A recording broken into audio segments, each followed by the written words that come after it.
एक महात्मा जी थे। महात्मा जी भगवान में आस्था रखने वाले व्यक्ति थे। वह टोपियाँ सिलकर जीवन यापन करते थे और टोपियों की सिलाई से मिलने वाली आय में से आधा हिस्सा वह किसी जरूरतमंद को दे देते थे और आधी से स्वयं गुजर बसर करते थे। वो बहुत परोपकारी संत थे।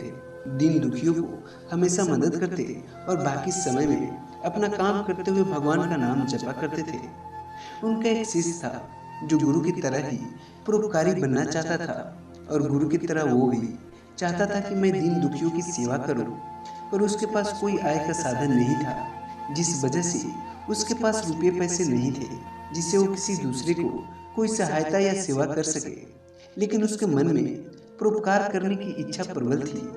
फिर उसने जैसे तैसे करके अपने ही घर में से 1 रुपये की चोरी की और अपने गुरु के आश्रम की ओर चल पड़ा।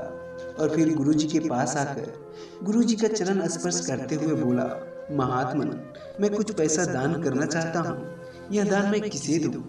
फिर गुरु जी ने कहा, जिसे सुपात्र समझो तुम उसी को ये दान कर दो। और फिर शिष्य ने एक अंधे भिखारी को 1 रुपया दान में दे दी। और फिर दूसरे दिन शिष्य उसी रास्ते से गुजर रहा था। फिर उसने देखा कि वो अंधा भिखारी दूसरे भिखारी से कह रहा था कि कल मुझे भीख में किसी ने 1 रुपया दी थी और मैंने उससे खूब मौज मस्ती की और खूब सारा शराब पी। और ये सुनकर शिष्य को बहुत बुरा लगा। फिर वो महात्मा के पास पहुंचा और उन्हें पूरी बात कह सुनाई। और फिर महात्मा ने उसे अपनी कमाई का एक सिक्का दिया और कहा, इसे किसी याचक को दे देना। और फिर शिष्य ने वह सिक्का एक याचक को दे दी और कौतूहलवश उसके पीछे पीछे चल दिया।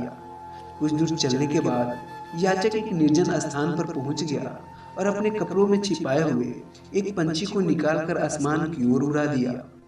फिर शिष्य ने याचक से पूछा कि तुमने इस पंछी को क्यों उड़ा दिया? फिर याचक बोला, मैं 3 दिन से भूखा था।